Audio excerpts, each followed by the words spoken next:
Hello and welcome to the Turn 4 podcast. I am your host, Dan Maldonado. If this is your first time listening, welcome.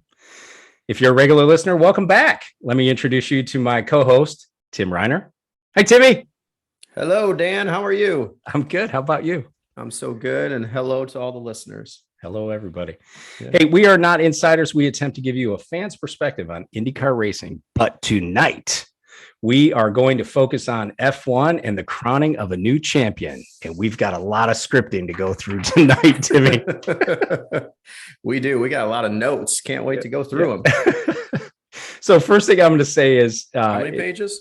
6, I think you told me just now. Yeah. Yeah, there we go. What an insane and exciting race in Abu Dhabi, the Yas Marina circuit. But before we get there, I want to start in Saudi Arabia.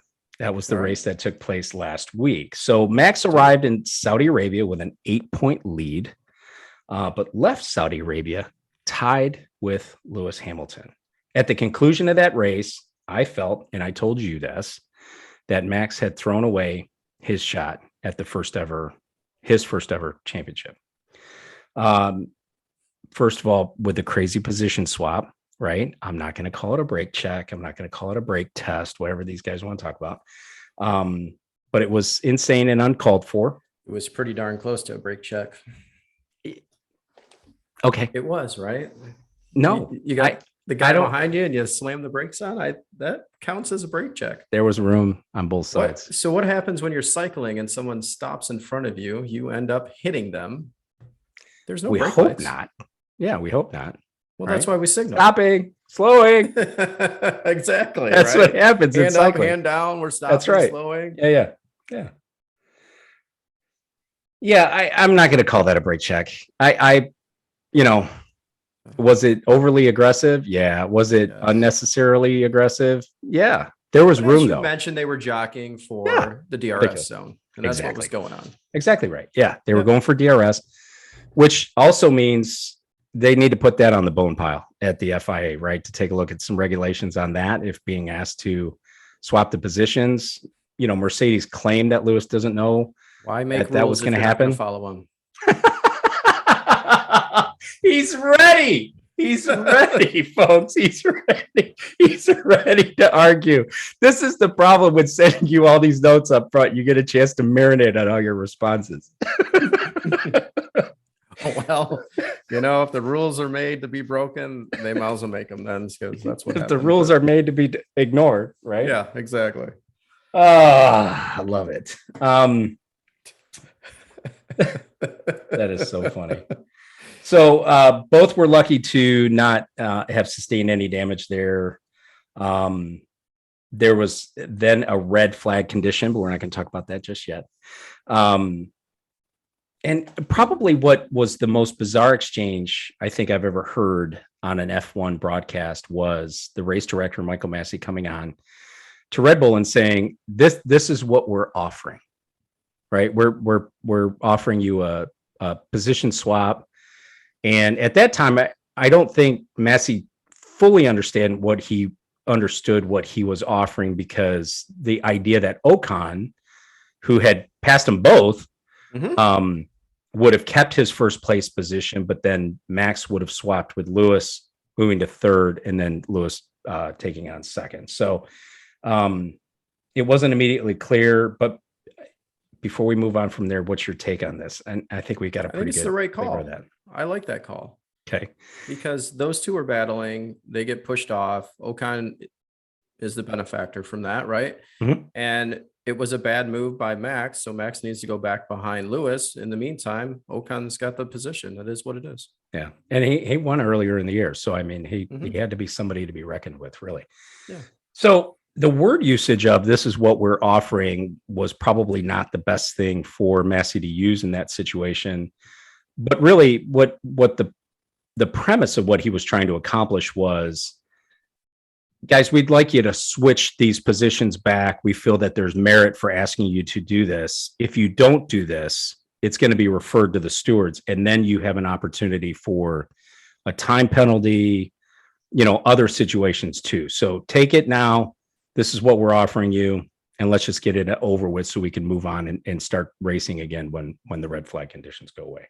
I think that was the premise of what they were trying to do. Mhm. So this is all happening, of course, under red flags. And we've talked for almost 2 weeks now. You hate the Formula One red flag rule. I'm going to let you just go ahead and take off on that. Yeah, there's no reason you should be able to make any adjustments to a car during the red flag to gain an advantage on somebody else, especially when you go yellow for several laps and other cars come into pit. And then all of a sudden, that is all negated by you allowing them to come in and make changes. What they should do is they should, once they go back to yellow flag conditions, to go and do the field again. At that point, the pit's open again and you can make changes to your car, albeit you're going to move back in the field because that's what you should if you make a change to your tires during the red flag or any change to your vehicle. Now, if you have a lot of damage or you have a flat tire and can't go out and you want to change it in the pits, that's fine. You go to the back of the grid. Which I think if it's a certain circumstance, right? Like even in IndyCar, if there's a flat tire or if you're in danger of running out of fuel, I think they'll allow you something there, right? Mm-hmm. But you go otherwise the rule grid, is you don't stay in your position. Correct. But otherwise the rule is you can't touch the car and that's it, right? You just got it hands off. So I have 3 points and you know exactly what they are, right? First is with regard to this rule, it's the same for everybody, which means if Mercedes wanted to change their tires too, they were fully within their right to do it. They chose not to. But they already did it under the yellow, so they didn't need new tires. They could have matched up the tires and the tire wear and the age of the tires by changing under that red flag. But you have others that gain positions because you changed tires under yellow without knowing that they were going to go to a red flag, which is part of our conversation later in the show about should you go to a red flag or should you not? Right. It's the risk you run, right? And I'll just say, just because it's the rule, it doesn't make it right? It's one of those things. That's right. Yeah. Second point I'll make is it's a red flag and it's probably for a crash and it's probably for a massive crash that might lead to issues with the tires, picking up debris and potentially a blow up. To your point, which is what you're making now, is there was a yellow before there was a red. So anybody who had concerns about debris and cut tires, they probably already came in to make those changes. Okay, I understand that. Yep. The third point I'll make is it's the same for everybody. Right? So it doesn't matter.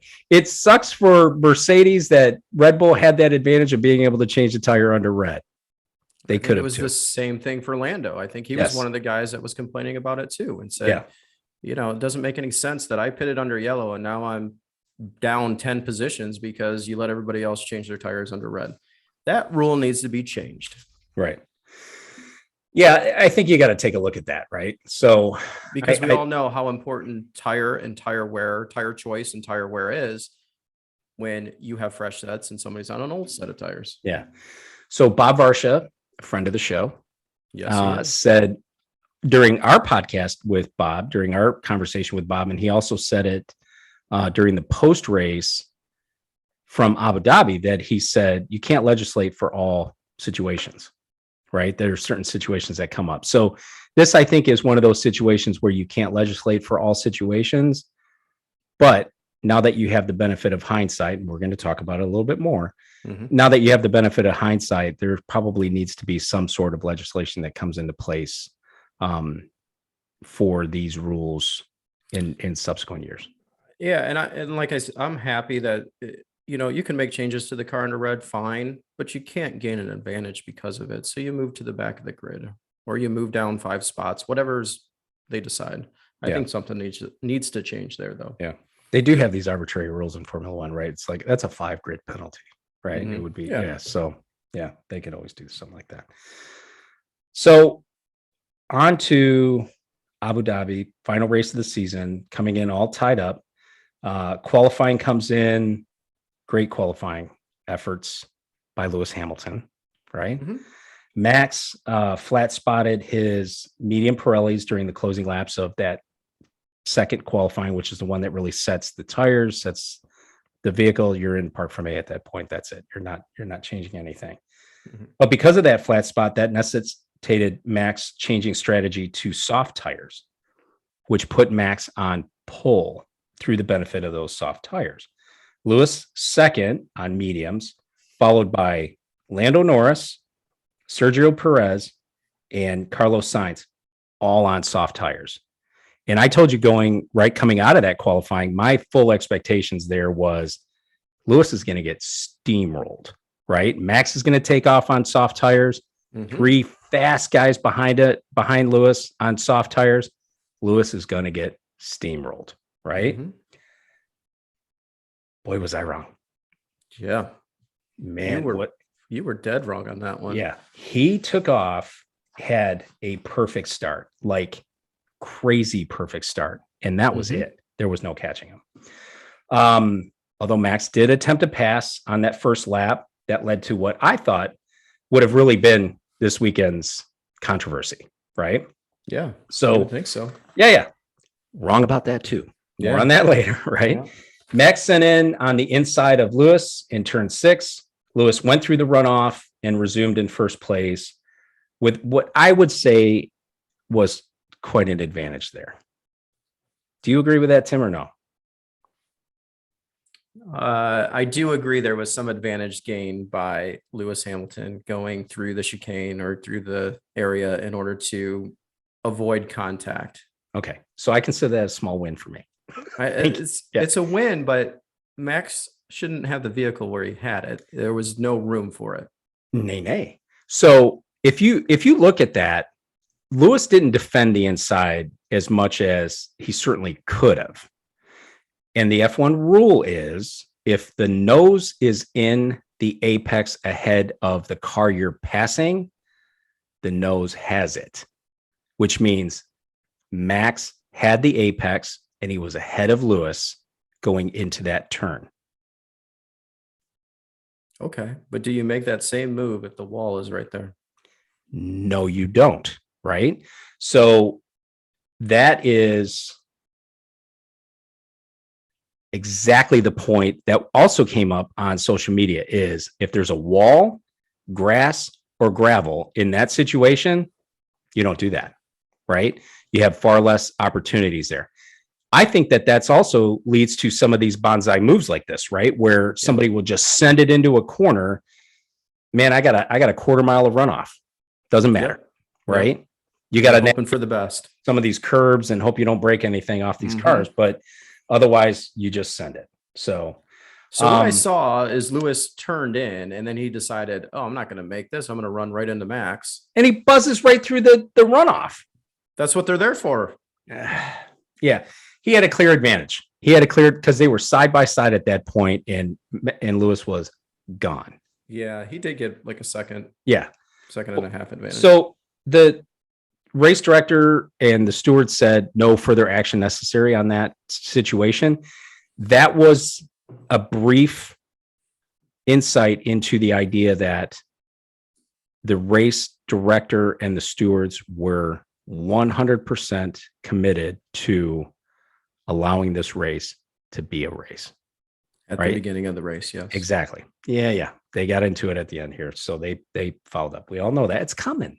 Tim, all right. I know it's coming. So, but even with that said, even if Lewis had been forced to give the lap back or give that position back to Max after that situation, Max had nothing for Lewis.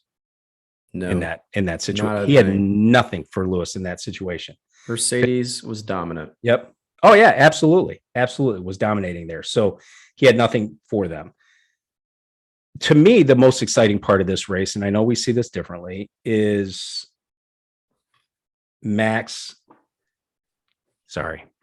Perez holding up Lewis on behalf of Max. Max was about 8 seconds behind. Mm-hmm. Perez was leading because he hadn't stopped yet. Mm-hmm. Lewis had already had his stop, so he was in second place chasing down Sergio Perez.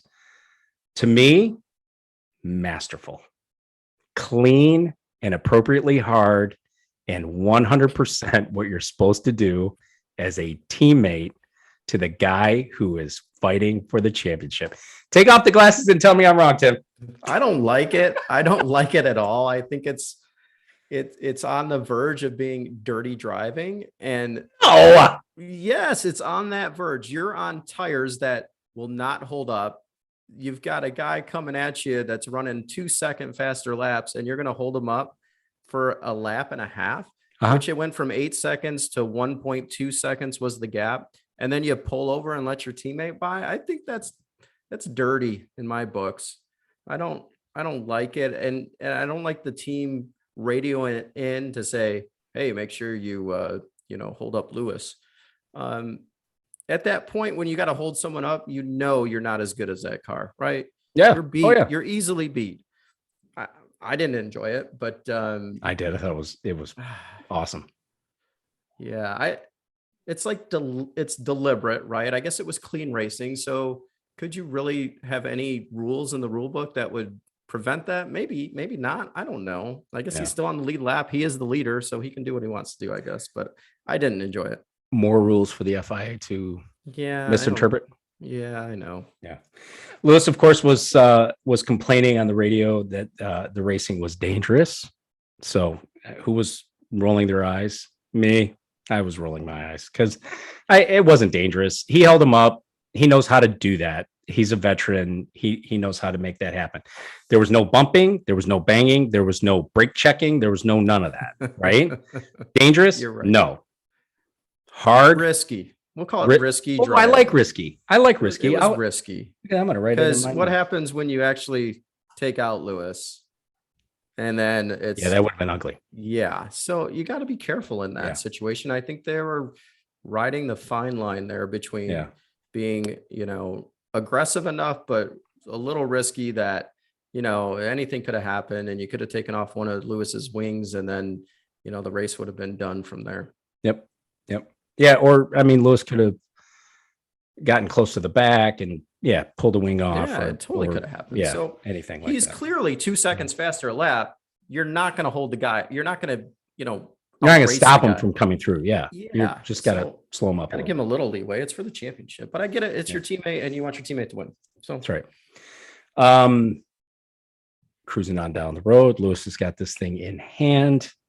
5 laps to go. He's dominating. He's dominating. I agree with you 100%. I agree. This race was in hand. This championship was only thing I was worried about. Only thing that was worrisome was that will the tires hold up and not blow out, because you're running 40 some laps on these tires, whatever it is. That's a long stint on hard tires. Yeah. So I watch all these races, either live or on DVR. And when Lewis starts complaining about tires and tires going off, and he's still putting in fastest laps, dude, I don't buy it anymore. Yeah, I was just looking at the integrity of the tire and going, is the integrity there? Because we saw all the blowouts in the other race where they were, coming apart. And so I was wondering, and they started to tell him to stay off the curbs, right? Because they were concerned about those tires falling apart. I think that's baloney too. I really do. I think that some of that is also baloney, because I think they want to send a message to Red Bull, who's chasing aggressively, where they can say, hey, if you apply some pressure, Lewis is going to have to ride these curbs. He's going to have to be a little bit more aggressive into some of these turns. I think it's all gamesmanship. I think that's all that is. I don't think if it truly were that car is so fast. If it truly were a situation where it was tires, I don't think they would risk it. I don't think they would leave him out there. I see McLaren leaving Lando out, but I think they have nothing to lose, right? Where I don't see them taking that kind of chance with Lewis. Well, as I'm watching that and looking at the number of laps on those tires and going, you normally don't see that during a race, but they have to do that in testing, right? And they have to know those tires are going to last. Otherwise, with the stakes that were online, you would not leave them out there. So I agree with you on that. Yeah. So Nicholas Latifi crashes with 5 laps to go. That's a lot of damage. Car stalled. It's in an ugly spot. Debris everywhere. And then, of course, the brakes catch on fire. So they got to, use the fire extinguishers to put it out. we are primarily an IndyCar show. We'll talk other series, and we'll talk a little bit about others. Obviously, we're having a Formula One show here, and that informs a lot of certainly my opinion. I'm not going to speak for you, Tim, but with that said, I fully expected almost immediately a red flag. It makes total sense. If you watch the race prior, like you would go to a red flag for that. Yeah. But instead, as you know, they didn't. Right. And if it's a red flag conditions, everybody gets to change tires and work on their cars. Yep. Yeah. Yes. And it would have still been fair for everybody, right? If they would have gone red flag there, right, immediately, certainly Mercedes would have put on a set of softs. I don't know if they had any, but right, if there were some available to them, they would have put on a set of softs. Absolutely. Max surely would have put on a set of softs because this is what he did anyway, right? You know who'd be world champion today? Lewis Hamilton. Yeah. Yeah. And our show would be pretty much over in the next 5 minutes. So, right. So that's the way I look at it, but not to be, right. Also, I think the reason why they would have gone red flag, or I expected them to go red flag so quickly, was because nobody wants this race to decide the world champion to end under yellow, or certainly to end under controversy, right? You want it to end in anger. So that didn't happen. They opted instead for the safety car. What did happen was a mess. And it's certainly a G-rated show, so I'm not going to say exactly what I said on Twitter, only just going to say this was a mess. Red Bull was, however, heads up in pulling Max in for a stop to put him on reds. I don't know if Lewis had passed the pit or if the team didn't think they would need to do this.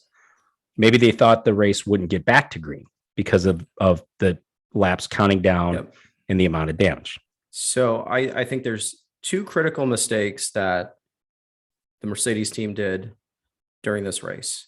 And the first one was during the virtual safety car. They did not bring Lewis in to change his tires. They should have gone to a set of mediums, in my opinion. Max came in during that. He came in first lap around. Second lap around, Lewis had the opportunity to go in and they left him out. And he even called on the radio and said to Toto, I think we're making a mistake. We should come in and change tires. And they left him out. Yeah.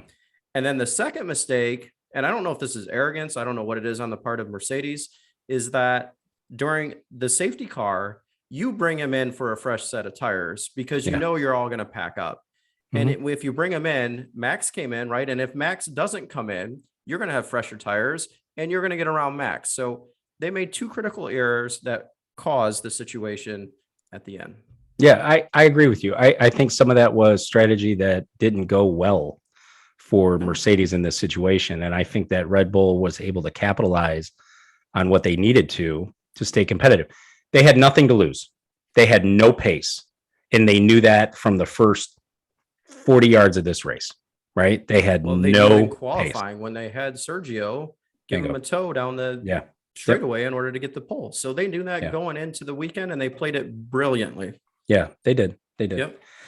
So in any case, Massey informs the teams that lap cars between Lewis and Max would not be allowed to unlap themselves. I don't know what they call it in Formula One. I'm calling it interchangeably unlapped or free pass, right? Because we're primarily it's unlapping, show. Right? If you go around and you get your lap back. Right. A lot of lucky dogs for all you NASCAR listeners. That's right. A lot of lucky dogs. Yeah. So then Massey makes the call to allow those cars to get the lucky dog at the same time as the safety car is coming in. But he only gave the lucky dog to the cars that were between Lewis and Max, right? Yeah. And the rule, as applied correctly, would have said that the safety car comes in the lap following the lucky dog. Okay. The lap following, you're right. Yeah. So we're going to talk about that a little bit more shortly. The only thing I'm going to say is what did not happen, and we can propose because hindsight's 2020, but even if they had not moved those cars out of the way, Max on reds, Lewis on old hard tires, Max would still be champion today as he is. And I'm It not would've- sure that is the case. I That's a do. lot of cars. There's 5 Yeah. cars in between. That's a lot of cars to get Yeah. by. I know a lot of them are going to pull over, but they're going to pull over throughout the duration of that lap. I Yeah. don't think you're going to see all 5 go to the side at the green flag. So he's going to have to contend with some of those. And I don't think he gets by all 5 until the end of the first, I call it the first straightaway, where it's the Yeah. second one after the hairpin, that long straightaway. So he's only got one more straightaway and those corners, those 120-mile-an-hour corners going into the start finish line to get by. It's much more difficult, in my opinion. And I'm not saying it's a guarantee he would make it all the way by. Yeah, I am. I'm saying that he would have absolutely made it by those guys. I think those guys would have not raced him that hard, certainly. I think the benefit of DRS, the benefit of the tires, he would have made it. It maybe not past him as quickly, past him being Lewis Hamilton, maybe not past him as quickly as he did, but he would have. I firmly believe that. I think when you set him up right definitely behind him, it's a guaranteed pass at that point, Mhm. or it's a guaranteed accident, depending on how they want to handle it. Yeah. But that was not the case. But what was the case was safety car was ending. Lapped cars got their lucky dogs, right? Yeah. And I'm glad we brought NASCAR into this talk. yeah, That's me cool. too. Yeah. Yeah, We have some Charlotte, North Carolina listeners. So hey, we Charlotte, do. North They're kinda Carolina. like that, How you guys right? doing? Yeah. As that was happening, Lewis was coasting. Again, I'm being kind here, and sort of taunting Max, to which Max is alongside and at one point slightly ahead of Lewis, primarily because of these games, right? I think that was completely uncalled for. I don't know what your take is on that, on how Lewis was doing that. I think he was trying to get as big of a jump as possible, and by doing that, I think he was trying to stall Max Verstappen. So Yeah. it was really slow, but he gets to dictate the pace, is my understanding. And the pace car, they were right on the pace car, so he had to let the pace car go. So it was a little too slow, in my opinion. Yeah, I uncalled for. I think unnecessary. Might I call it dangerous? Because risky. I like risky. I do like risky. So it could be risky because somebody could have tangled in the back. That could have caused somebody to cause a yellow flag. Exactly. A further yellow flag, which means who would be champion right now. Yeah. So maybe not a bad move. Yeah. I don't know. So completely uncalled for, in my opinion. Minimum speed, there surely has to be some sort of minimum speed. And You would think so. Not Formula One experts. So if there's anybody out there that knows what this rule is, send it to us, right? Tweet it, email it, please. Tag it, whatever it is. Send it to us because surely there must be a minimum pace. So anywho, not surprisingly, once the race resumes, Max has a huge advantage with his soft tires, makes his move on Lewis. At that point, there was neither enough time nor enough out of the hard tires on the Mercedes to do anything. And that, listeners, is how Max Verstappen becomes a first-time Formula One world champion. Yeah. Or is it? Perhaps not surprisingly, Mercedes lodged 2 protests within the mandatory 30-minute period, along with their deposit, which I'm dying to know what that deposit is. Following the race, first, they contend Max passed Lewis under safety car conditions. Really, Mercedes? Right? That's a bad move. That right there is a big old bologna sandwich there. And even if he did, he gave it the position back. It's not a big deal. Seconds, right? If a second at all. So Lewis was playing games, plain and simple. I don't think Max really had anything. I don't think Max needed to be up beside him though, because they could have crashed into each other. I don't think Max needed to be there, but I also think that was uncalled for by Lewis. The second protest was not against Red Bull or Max, but instead against the FIA, related to the way the race was restarted. As Article 39.12 states, any cars that have been lapped by the leader will be required to pass the cars on the lead lap and the safety car, or no cars are allowed to overtake. Mercedes feels that the rule allowing the lapped cars to get their free pass was applied incorrectly. As I see the rule, and I am no expert, the safety car would come in the lap after the lapped cars are allowed their free pass, their lucky dog. If that rule had been applied in that way, then the race would have ended under yellow because there were no laps left on that. However, the FIA has a rule that suggests the race director has authority over the deployment and recall of the safety car. So, yeah. What do you think? I think the moral of the story is, and the right call would have been, you red flag it. They all come in, and then you go back to yellow and you go back to green, and you can do a standing start because that's what the rules allow. Yep. You don't let the 5 cars go by, which I guess you can because it says any cars. It doesn't say all cars. And so they selected the first 5, the ones in between Lewis and Max, and they let them go. But having said that, the race should have finished under yellow based on the rules because the pace car needed to stay out one more lap for those cars to make their way around and pack up. And they did not do that. But to your point, the rules also state that the race director can do whatever he wants with the pace car. So they made a decision to move it over. But you know who's going to win that race if you put a guy on reds, sticker reds. We'll call them stickers. I know they don't have stickers on them in Formula One. The shiny reds. The shiny reds. Ooh, they are really shiny. I don't know what they put on them, but man, you could put that. Anyway. And you got a guy who's on the hard compound that's been on him for pretty much the whole race. You know what the outcome's going to be. Yep. Yeah. And that's what you decided to do. I think when you look at the dominance of Mercedes, they had it. They had it. And I think, and those 2 pit stops they should have made cost them the race. Yeah. So not bad race direction. No. I think I think it falls purely on the shoulders of the Mercedes team and Total Wolff for not bringing Max in under the virtual or under the yellow flag, because they could have done it on both occasions. And in my opinion, from what I saw, they still would have been in the lead, and they chose not to because they had the dominant car. Yeah. Shame on them. Yeah. So I love how so the first appeal that was dismissed, not surprisingly, was the one about Max overtaking under safety car conditions. So the conclusions of the stewards: they considered that the protest is admissible.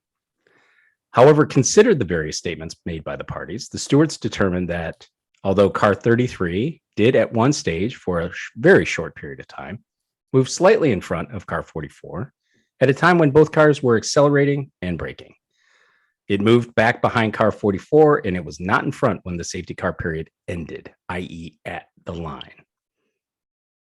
Accordingly, the protest is dismissed and the protest deposit is not refunded. I want to know what that deposit is. So that's the first one. That's the right interpretation of the rule. Absolutely. That's the right call. Yep. There's the first waste of time that Mercedes takes to the FIA. I don't know why they would even bother with that. So ridiculous.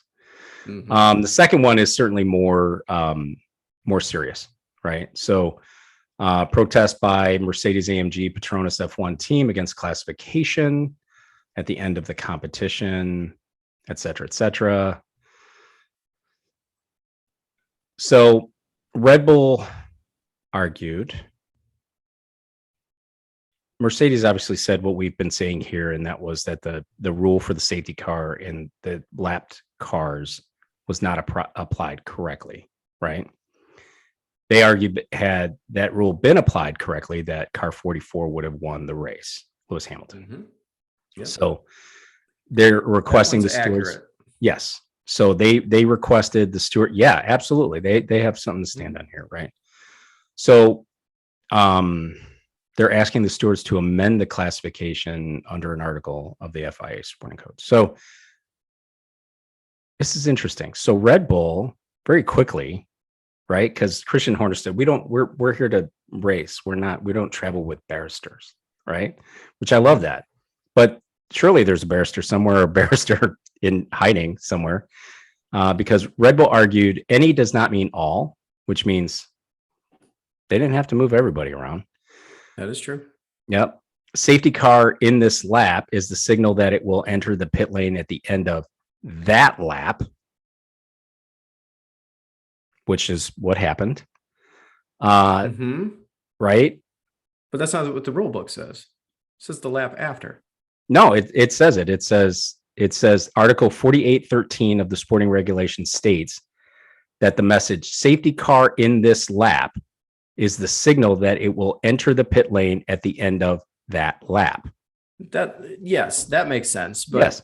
Still, the rule was broken. No, it wasn't, because Article 15.3 gives the race director overriding authority over the use of the safety car. And 5, that even if all cars that had been lapped, 8 in total, in which 5 were allowed to overtake, it would not have changed the outcome of the race, which is what I heard. Right? Yeah. So that to me is the catch-all, right? The 15.3 just says, hey, race director has overriding authority. This was his authority and he used it. Yeah. On the use of the pace car, or the non-use of the pace car. Correct. And if it had not been used in that manner, then none of this would have been. I think he already played his cards when he decided to use the safety car. And once you decide to use the safety car, you have to follow the safety car rules once it's deployed. I think the use on the safety car means deploying or not deploying it for any situation. I don't think it covers bringing it in early. And that's what needs to be decided. Wow. If it's already been decided. Is that accurate, Dan? No, you're right. I understand. I understand the point you're making. I think it's extremely valid, right? Yeah. Extremely valid.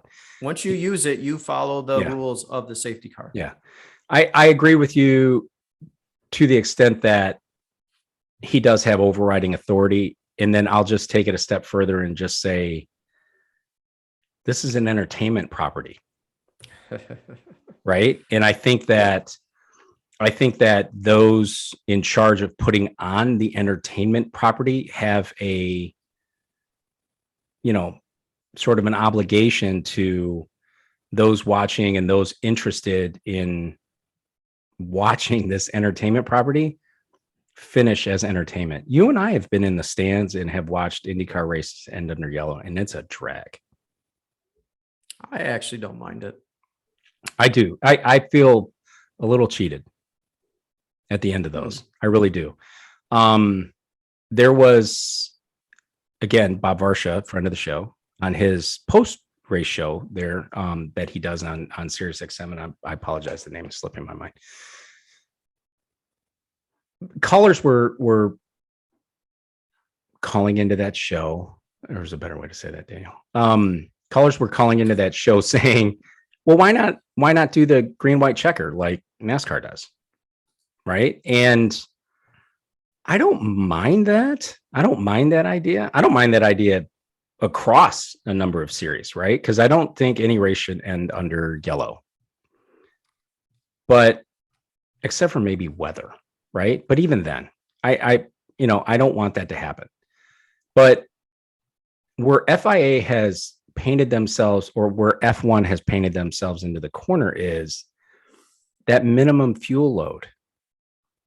They have to have a minimum. Yeah. There has to. And yeah.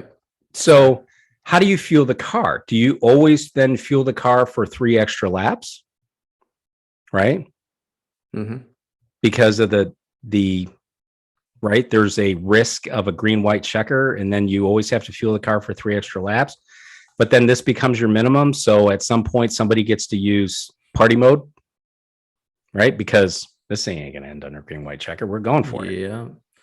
So that's the risk you take, right? Correct. Right. So NASCAR, who's just a couple of weeks out of carburetors, right? They can, that's not their thing. And they do refuel at I'm sorry to all our NASCAR fans. They do refuel. They do refuel on their pit stops, and it's a little less. This is Formula One. They spend hundreds of $millions in this thing. They will figure out a way to use 2 liters of fuel if they truly know that they're not going to need it, and that's kind of against the spirit of what the rule would be, right? So Yep. more legislation in that case. So that's it. What happens from here for Lewis Hamilton, for Max Verstappen, for Mercedes lodging any further appeals? I don't know. They already stated that they do have an intent to take it to the to the International Court of Appeals, the FIA International Court of Appeals. I saw something this afternoon that said that Toto Wolff had sent a congratulatory message to Max. So maybe that means Mercedes isn't going to do that, right? That maybe they're not going to do that. Yeah, I mean, for the good of the sport and sportsmanship, right? Yeah, it's a bummer, right? It's a bummer, and it shouldn't end like this, and this shouldn't be the conversation. But for the good of the sport, and then work with the sport inside to try to make sure that this never happens again, right? Is what can I think the best thing that Mercedes can do in this situation. Yeah. And I think the stewards will look at this and go, you know what, it's a learning lesson. And unfortunately, it was on the grandest stage you could actually have a learning session. Yeah. This is only the second time in F1 history that cars were equal in points going into the final race. And maybe, you look at, incidents that happen, 5 laps from the finish, 7 laps from the finish, you go automatically to a red. And that's the new rule that's in place. So you don't have this situation that you did this past weekend. Yeah. So the only thing I want to say with regard to this finish and this team, or this season, I guess, really is, we're going to learn from it, right? Take some mistakes out of here. Michael Massey is new, replacing Charlie Whiting, who had been there forever and carried a big stick. So, maybe some of these teams know that they can get in Michael's head, or they can kind of manipulate him a little bit. I'm not saying that's what they're doing. I'm just saying, when you listen to this radio chatter back and forth, and they allow that, and sometimes I don't mind it, right? I think it's kind of comical. This is what we're offering, and Michael, I just sent you an email, right? That was earlier in the year, right? That was a whole thing, and it was like, are you kidding me with this? So to that point, it's kind of comical, but they're going to have to employ salesmen. Yeah. Right. Yeah. So we might have a new career. Yeah. Right. Yeah. You and I, it'd be wonderful. But the thing is, I'm over that. Like, if that went away for 2022, I'd be totally fine with it. Yeah. I'd be totally fine with it, because I think it's just being manipulated beyond its use, right? Like, it has a certain entertainment value, but now it's PR value, right? It's spin control. And if you want to hear that stuff, I think you have to listen to Drive to Survive, and that's where that stuff should reside, and not tune in broadcast of the race. Yep. Tune in. So, I just want to say, I don't want to gloat, but it's 2 years in a row that you owe me to Bella's. So just let me know when it you is, right? there. 2 years in a row, you've beat me on 2 bets. Yeah. Does that mean 2 subs for you? That means you're going to be forced to meet me for lunch twice. Oh, I was hoping it was one time with 2 subs, and I wanted the cashier to ask you, do you want 2 cups with that? That's what I was hoping for. Listeners, this happened to me not too long ago, but it is a story I don't think we have time to get into today. But yes, that did happen. You want 2 cups? I don't need 2 cups. Sir, you ordered 2 meals. Yeah. Okay. So I think that's why we're going to have to do that at Tabella's just to see if you could ask the same question. But I'll meet you twice. We don't really have to do it. Hey, I don't want to sign off on this podcast without acknowledging at least a few more notes. So we have the YouTube channel, and I'm here we go. Got a little Ferrari story, so I gotta pull out the Ferrari shirt. He's stripping. He's taking off his outer gear, and it's a Ferrari shirt. Yes, it is. It's in honor of. It is. Well, first of all, it's in honor of Ferrari taking 3rd place in the Constructors Championship this year over McLaren, and they were at risk, right? McLaren was on it this year, and they do have a race win. So this was the first time since the 90s that Ferrari have gone 2 seasons consecutive without a win. But even with that absence of a visit to the top step, they finished ahead of McLaren, who did have a win this season with Ricciardo at Monza. It was a close fight for most of the season, but it really over the last 5 or 6 races, I think McLaren stumbled a little bit, and I think that's where Ferrari was able to finish that one off. So, do you believe, Tim, that next year's changes to the cars, the 18-inch tires or wheels, and then the 18-inch wheels, and then all of the new aerodynamic regulations, do you think that Ferrari's going to be able to take it to Mercedes and Red Bull next year? Is this another bet? God, I hope so. I think yes, they will be able to bring it to them. They will get on the top step of the podium next year for sure, and they will finish again in the top 3. I just don't know which level. Yeah. I think so too. I think things do bode well for them. I think they spent their tokens this year wisely, and I think we're going to see. I think we're going to see and hear from Mercedes or from Ferrari much more in 2022. The other thing I'll ask you is, are you surprised by Carlos? Because our first bet was Charles Leclerc would score more points than Sebastian Vettel last year, and that was true. That happened, right? And then Vettel moves off to Aston Martin as a partner to Lance Stroll. Oh yeah, close. Probably. I have it here. I'll pull it. So, but Carlos Sainz, first year in that Ferrari wasn't great. They were okay, right? Serviceable. Mm-hmm. Sainz finished ahead of Charles Leclerc this year. Yeah, 5th and 7th they came in respectively. Yep. I am a little surprised by that, but Carlos Sainz and his dad, right? Mm-hmm. Great talent. So yes, good for Carlos. And he came in, like you said, it's his first year. You think Leclerc would have taken it to him, but that did not happen. So I'm a little surprised, but Carlos comes from some good genes, so I think that plays into it too. Yeah, and I like him. I think he's a good personality.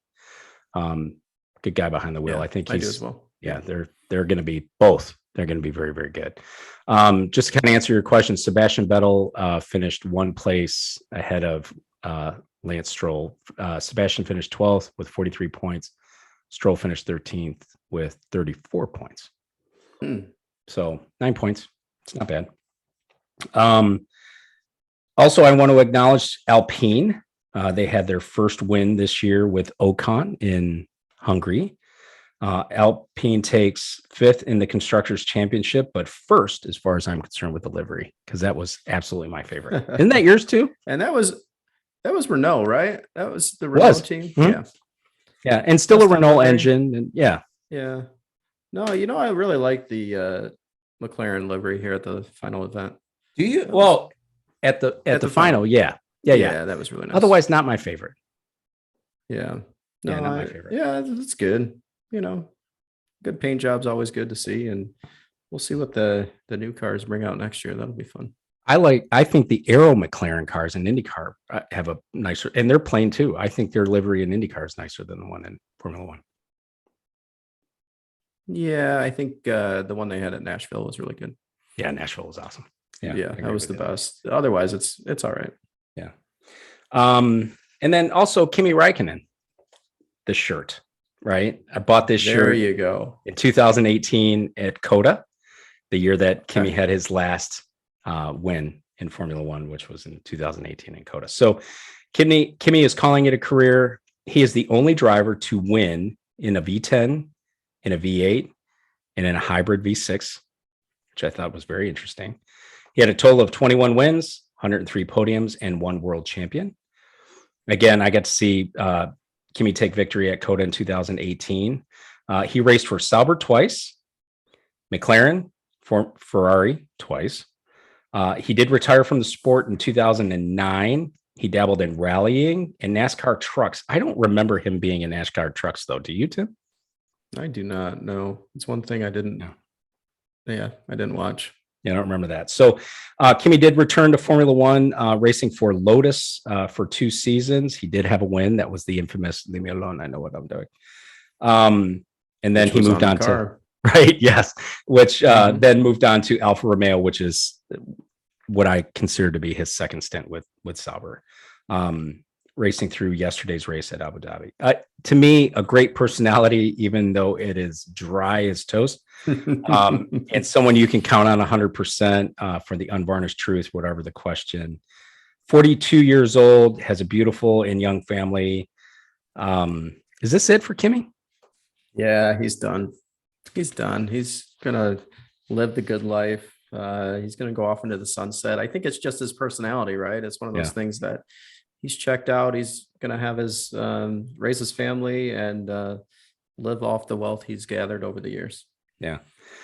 Do you remember the name Logan Sargent? I do. So he was scheduled to test for AJ Foyt Racing, but instead, called it off. Couldn't figure out why. Well, it's because he had an invitation to join the Williams Driver Academy, which I would suspect is a newly formed academy. Went off and tested in. He was testing today in the Williams at Abu Dhabi. I don't know how that went. I couldn't see anything. I did check before we went to air. I even looked on his Twitter and I looked on Williams' Twitter and didn't see anything there either. But it was announced that he's going to race for Carlin Racing in Formula 2 next year. So we'll be able to watch Logan's career a little bit more closely next year when he takes to the field in F2. So finally, we will talk more next week when programming returns to IndyCar. But we can't sign off without acknowledging a life well lived. Al Unser Sr. died this past week at the age of 82 after a 17-year battle with liver cancer. He was the second driver to win 4 times at the Indianapolis Motor Speedway. He had a remarkable career that spanned 4 decades.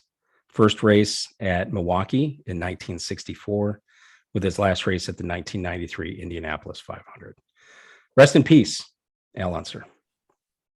Yeah, and we just saw him in May. Yeah, we did. I don't think seeing him in May we would have ever expected, right? Just 7 months later. There's been a lot of losses on the IndyCar side of the fence, and it's sad to see that people have passed, but it's good to see everybody pulling together and giving their their respect to everybody and just acknowledging how impactful they were to the sport and how their legacy will carry on. Yeah, amazing tributes to Al as well. When when that was announced and looking on social media, and you could see everything, there was amazing tributes to him. Yep. There, so, well, that wraps it up. For this episode of the Turn 4 podcast. We'll continue to bring you content, returning to our regular content of IndyCar news and notes next week. Maybe we'll have a little F1, maybe we'll have a little IMSA, maybe we'll have something else too to throw in there, but we'll be back on regular schedule next week. Be sure to subscribe using your favorite podcast app. If you like the show and listen on Apple Podcasts, be sure to leave us a review. Engage with us on Twitter, our website, or our YouTube channel. All links in the show notes. Until next time, we'll see you. Take care, everybody.